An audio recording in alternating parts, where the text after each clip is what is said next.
Here's your First Warn Weather forecast first, sponsored by Anderson Collision Center. Visit driveanderson.com. It is a little bit on the cooler side here this afternoon. Many spots are stuck in the 70s as we've been dealing with scattered showers on and off throughout the day that has kept a bit of a lid on our temperatures. Right now, Rockford sitting at 76 along with 74 in DeKalb, 75 in Rochelle. A little bit cooler up in Monroe, Wisconsin, sitting at 72 degrees. Perfect example of scattered showers throughout the afternoon today, as many spots have remained dry at any one given time, but we will at least see the chance for a brief passing shower or two as we head closer to sundown tonight. Those will then dwindle in coverage as we get beyond midnight, giving us a drier morning as temperatures fall back down into the 60s. I'll preview our unsettled pattern, which includes multiple rain and storm chances as we head into the week ahead, all coming up in your most trusted forecast a little later. Several people are injured in an overnight shooting. Police say a large gathering turned violent at a Rockford apartment complex. Plus, a surge in texts from scammers reporting an outstanding tollway balance. A local consumer advocate explains how to find out if your account is in good standing. And learning about the four cities' involvement in the Civil War, the weekend event focusing on how life has changed in the last 160 plus years. Live from WTVO 17. This is Eyewitness News at 5. Good evening, I'm Mimi Murphy. And I'm Wendell Edwards. We thank you for being here tonight. And tonight, multiple people are recovering after an overnight shooting. Police say shots rang out during a big party on Rockford's west side. This happened at the Rockford Ridge apartments just before 2 this morning. A woman was shot in the shoulder and a man was shot in the stomach. Later, another woman arrived at the hospital with a gunshot wound to her hip. A third woman was injured by broken glass. All of them are expected to be okay. Multiple cars and a home were also damaged. Police have not said if they've made any arrests or identified any suspects. If you have information, contact Rockford Police or Rockford Area Crime Stoppers. Tonight, Rockford Police confirmed there was not a shooting downtown during last night's fireworks after a chaotic scene broke out.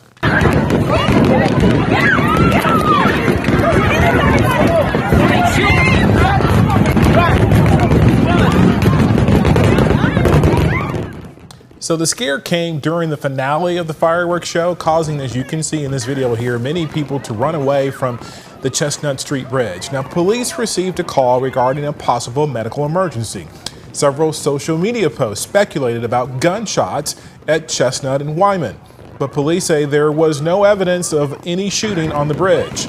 Police did confirm one person did fall, but they did not say where they were injured or not. Rockford firefighters were busy overnight responding to 4 structure fires. Around 5 last night, firefighters were called to a blaze on Sunset Avenue. This morning, they responded to 3 more fires on Montague, Martha, and South Church Streets. Those 3 all happened between midnight and 3 a.m. No residents were injured in any of the fires. One firefighter suffered minor injuries. The causes of all the fires are still under investigation. Perhaps you've gotten a text seemingly from the Illinois tollway claiming you have an unpaid balance. If so, you are in good company. Our Blake Dietz spoke to the Better Business Bureau to learn more about the surge in these messages. And Blake, I understand these texts are not legitimate. Yeah, that's right, Mimi, Wendell. The BBB tells me these tollway texts began to pop up a few months ago. But with holiday travel in full swing, they say they've seen a recent surge in the scam. Better Business Bureau Regional Director Dennis Horton says tollway scams are on the rise as millions begin to hit the road. The phishing scam appears as a text or email warning of unpaid tolls and urges unsuspecting victims to give credit card or bank information to resolve the debt. Horton says the Illinois Tollway will never contact you for unpaid tolls by text or email. What they're hoping is they send out all of these emails or text messages to targets, hoping that someone is going to simply just react to it, thinking, I owe, I'm going to pay. And they've set up, from that link, a fake website. So the reason it is continuing is because since spring, it's been working. A spokesperson with the Illinois Tollway told Eyewitness News they are aware of the scam and encourage anyone who has received a suspicious message to report it. More information on that can be found on our website. Wendell? Blake, thank you. Now, new data shows Illinois police made more traffic stops in 2023, the highest in 4 years. The Department of Transportation study says those are up 12%, the highest since 2019. 4 out of every 5 police agencies reported stopping more Black and Latino drivers compared to white drivers. Black drivers were also more likely to be stopped multiple times. Several agencies did not submit traffic stop data to the IDOT, including many Chicago suburbs. A new state law aims to expand access to devices that track blood sugar for people with diabetes. It would require insurance companies to cover the cost of continuous glucose monitors for people with any form of diabetes. Those are monitors attached to a person's body and give real-time updates on their blood sugar levels. Before, insurance companies were mandated to cover the cost only for people with type 1 and type 2 diabetes and not less common types. It allows the patient themselves to, at a moment's notice, be able to determine whether their blood glucose is rising, whether it's falling, and then enable them to take the steps necessary to get it under control. Data from the Illinois Department of Public Health shows more than 1 million adults in the state have diabetes. 2 days after the no-wake order for the Rock River was lifted, it is now back again. The Winnebago County Sheriff issued a no-wake order starting today. The department says the river is back up above 8 feet at Latham. The sheriff says the order is important for the safety of those on those boats as well as for those who live along the river. The wake could disturb other boats and docks in the shoreline. This also means the Ski Bronx canceled its show, again scheduled for tonight. 15 adoptions and counting. That's how many dogs that Winnebago County Animal Services helped find a forever home. It waived adoption fees today. It's because the shelter is at capacity, just didn't have any more room. The fees will be waived again tomorrow. The shelter will be open from 11 a.m. to 4:30 Saturday. Adopted dogs will have a wellness exam, rabies shot, flea and tick prevention, and other services already taken care of. They encourage all potential adopters to get pre-approved by filling out an application online prior to coming in. A four-city museum travels back in time this weekend. Midway Village is hosting a living history event focusing on the Civil War and how Rockford was involved. They're focusing on Camp Fuller, a Civil War camp that was established along the Rock River in 1862. Visitors will learn through exhibits, dances, and costume history interpreters in the Victorian Village. 2 of the historical figures who will be on site are General John Fuller and Albert Cashier, a soldier from Belvedere. He served with the Union Army, and then years later, after he was honorably discharged, it was found out that he was actually born female at birth. But he will be on site as well, and we will be talking about his story as well because it's fascinating. He was the only female-born Union soldier that never was discovered. For example, the event continues tomorrow from 10 a.m. to 4 p.m. and then Sunday from noon to 4. Tickets for the Living History event are $14 for adults and $12 for kids. If you didn't get your fill of fireworks last night, the city of Rochelle has you covered. The city's annual fireworks display is tonight at Atwood Park. The event is already actually underway. There are food vendors and live music in the park. The fireworks show sets off at dusk. The unemployment rate in the U.S. reaches its highest level in several years. Up next, we're breaking down the numbers in the newly released monthly jobs report. Our temperatures have made their way into the upper 70s for many of us underneath scattered showers throughout the day today. I'll break down our additional chances for rain and even a few storms coming over the next few days, all coming up in just a few minutes. You're watching Eyewitness News, your home team, with Mimi Murphy, Wendell Edwards, Scott Leber, and meteorologist Jordan Wolf. The unemployment rate inched above 4% for the first time since November of 2021. New data released today shows it's at 4.1%. Bené Semblot explains what these numbers mean for your wallet. On the minds of voters this summer, the economy and how much things cost. And on the heels of July 4th, signs the economy is slowing. While the U.S. added 206,000 jobs, the newest jobs report shows the unemployment rate is now over 4%. Well, this is another in a long series of strong, solid job reports. But the Bureau of Labor Statistics says it'll now cost you $122 to buy what used to cost $100 before the pandemic. The White House says worker salaries are up too. We have wages beating prices now for 13, 14 months in a row. Economic advisor Jared Bernstein says Americans now make an average of $35 an hour, up nearly 4% since last year.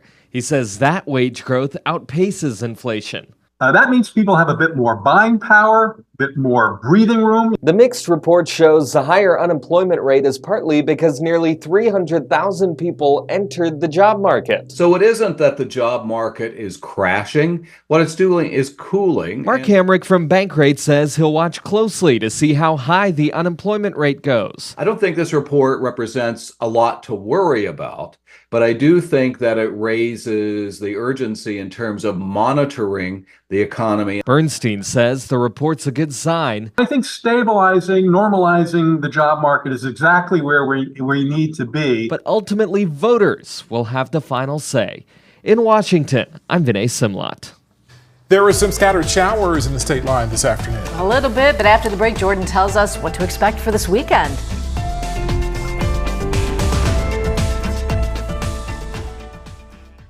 Now, your first warned weather forecast from meteorologist Jordan Wolf.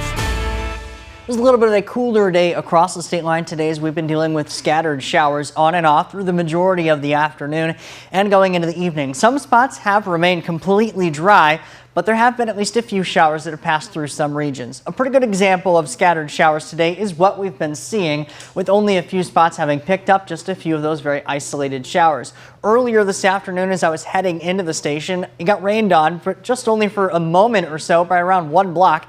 And then it was completely dry once again the rest of the way. So again, a very good example of what scattered showers mean, as many spots continue to remain dry, but there is at least that threat for an isolated to brief shower passing through.